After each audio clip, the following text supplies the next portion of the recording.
I lay on the cold kitchen floor, holding my side where I felt sharp pain spreading through my body. It felt like a knife was twisting inside me. My 7-year-old daughter, Lily, stood nearby, her small face showing how scared she was. "Mommy, are you okay?" Lily's voice shook, barely louder than a whisper. I tried to sound calm despite the pain. "I'll be fine, honey, just a bad stomach ache," I lied, trying to hide how serious it was. Footsteps echoed through the hallway as my husband David appeared in the doorway. His face showed annoyance instead of concern. He was ready for his trip, holding his suitcase. "What's going on, Evelyn? Why are you on the floor?" David asked, sounding annoyed. "I think it's appendicitis, David. It's really bad. We need to go to the hospital," I managed to say, each word hurting me. He scoffed. "Appendicitis? You're probably overreacting. It's likely just indigestion." "But David, I really think—" My words were cut off by a sharp pain, making me wince. David checked his watch, clearly impatient. "I can't miss this trip with Rachel. Just call a taxi or something." I couldn't believe it. "David, I can't even move. Lily's here. I need you," I begged, desperation in my voice. He shook his head, not caring. "I'm sure it's nothing. Call if it gets worse." And with that, he left, his suitcase trailing behind him. I was left alone in pain with Lily. Lily's small hands found mine, her tears matching my own. "Mommy, don't be sick. You have to be okay." I gathered what little strength I had and pulled Lily close. "I'm here, darling. Mommy's here." With David gone, I knew I had to act. With shaking hands, I grabbed my phone and called the only person I knew I could count on, my brother Michael. The phone rang, its sound piercing the quiet kitchen. "Hello," Michael's voice came through, a beacon of hope.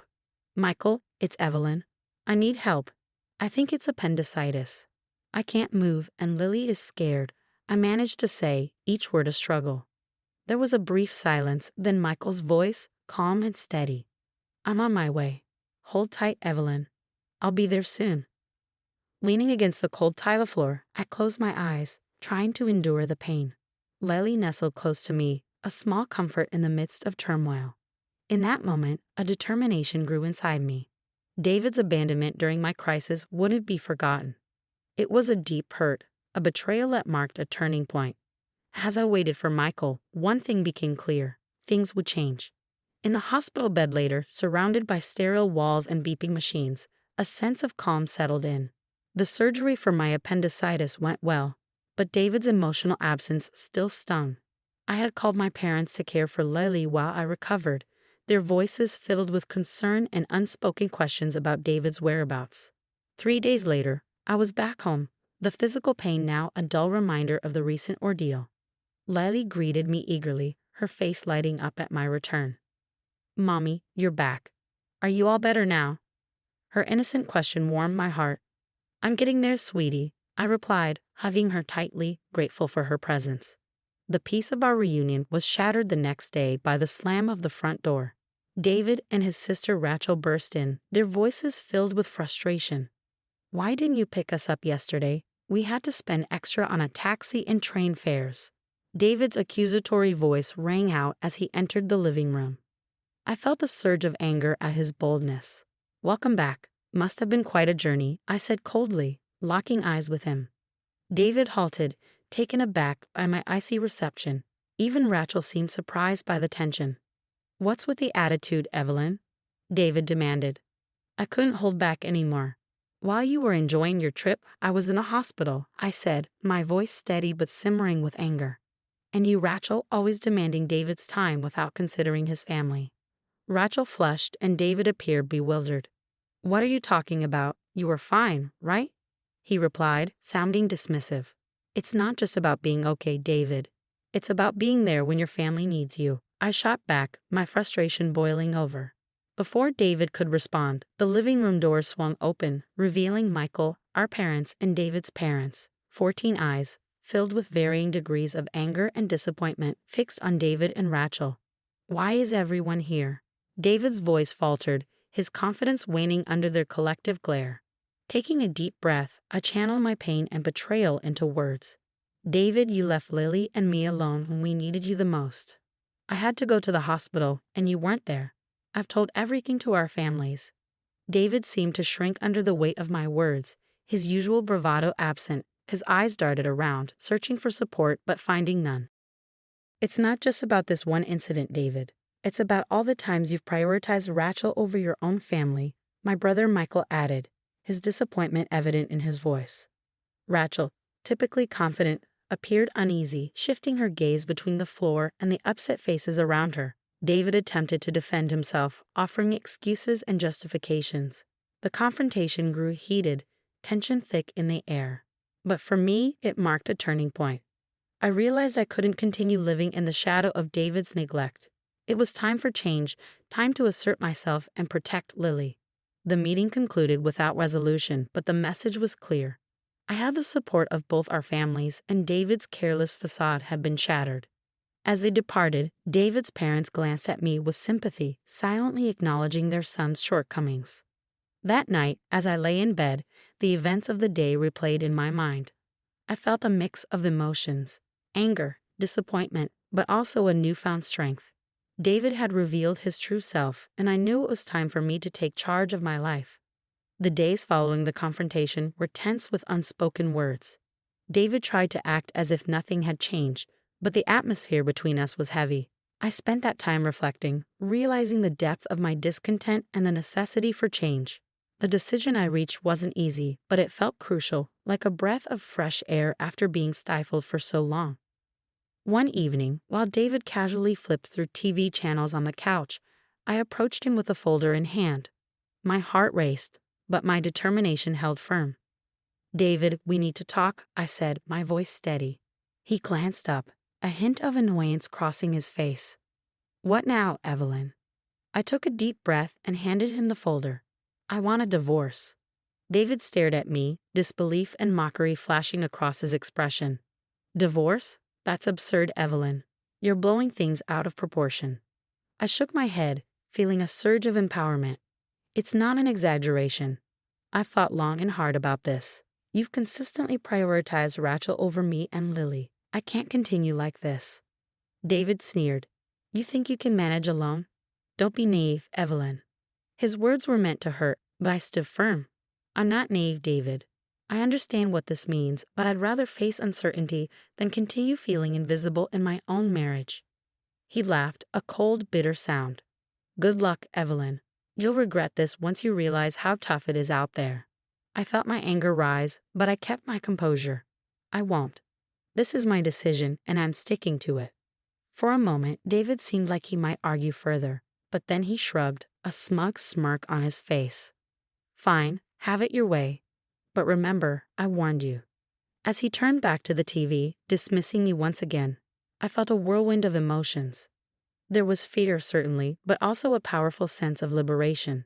I was finally taking charge of my life, stepping out of the shadows. The next day, I started the legal process for divorce.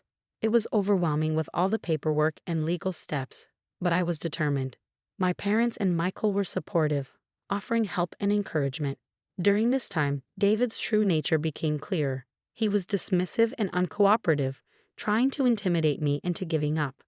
But I stood my ground, strengthened by my family's support and my growing sense of strength.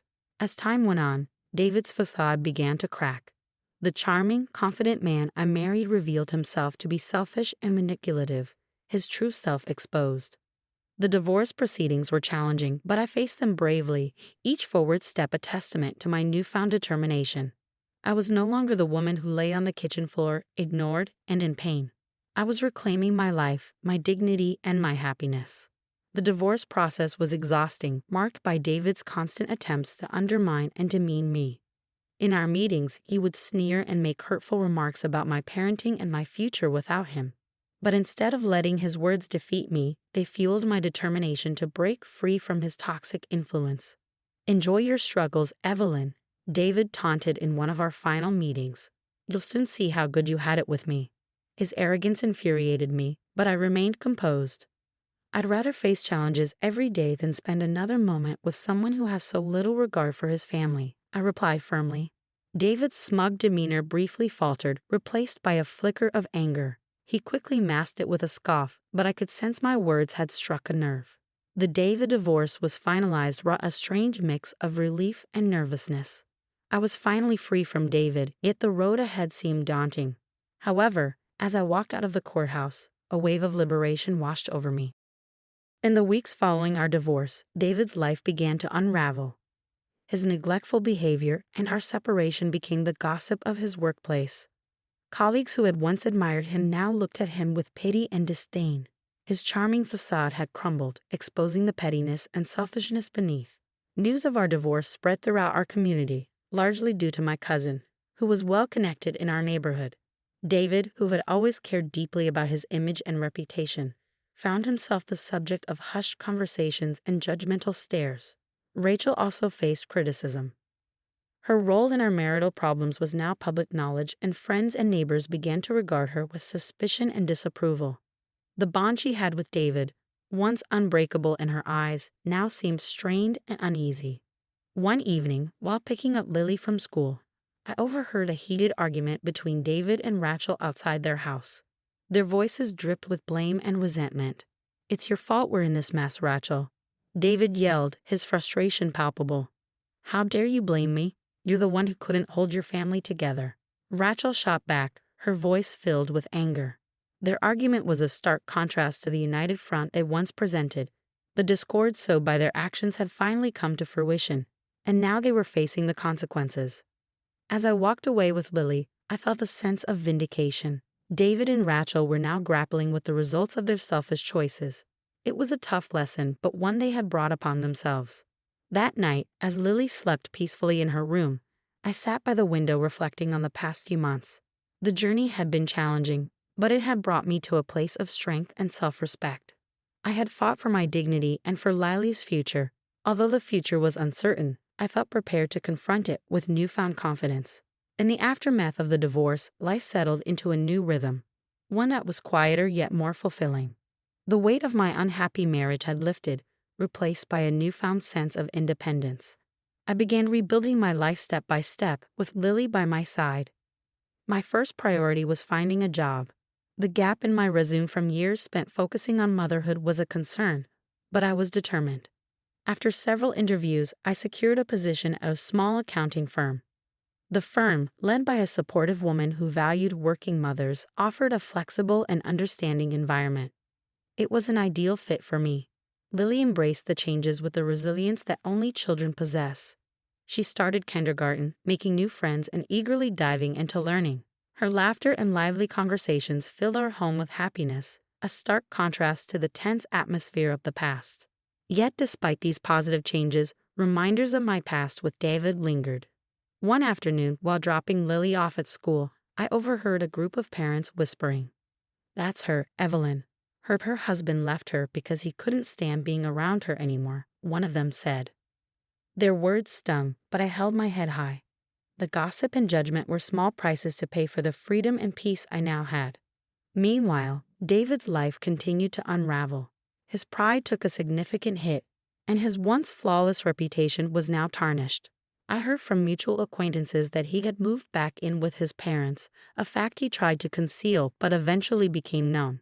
Rachel's situation wasn't any better. Her interference in our marriage had isolated her from many friends. The once close siblings were now barely on speaking terms, their relationship strained by blame and regret. As for me, I found solace in the unwavering support of my family. My brother Michael had moved closer to us, his presence a constant source of comfort. My parents showered Lily with love, their affection soothing the wounds of the past. One day, while savoring coffee in my kitchen, I reflected on the journey I had endured, the pain, the struggle, and ultimately, the liberation. It had all brought me to this moment of peace.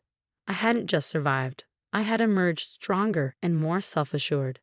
The doorbell interrupted my thoughts. Opening it, I found David standing there, wearing a look of defeat. "Evelyn, I'm sorry. I didn't realize what I had until it was gone," he said, his apology, though belated, validating my decision. "Thank you, David," I replied gently, "but it's too late. I've moved on." As I closed the door on David and the life we once shared, a sense of closure washed over me. That chapter of my life had ended, and a new one was beginning.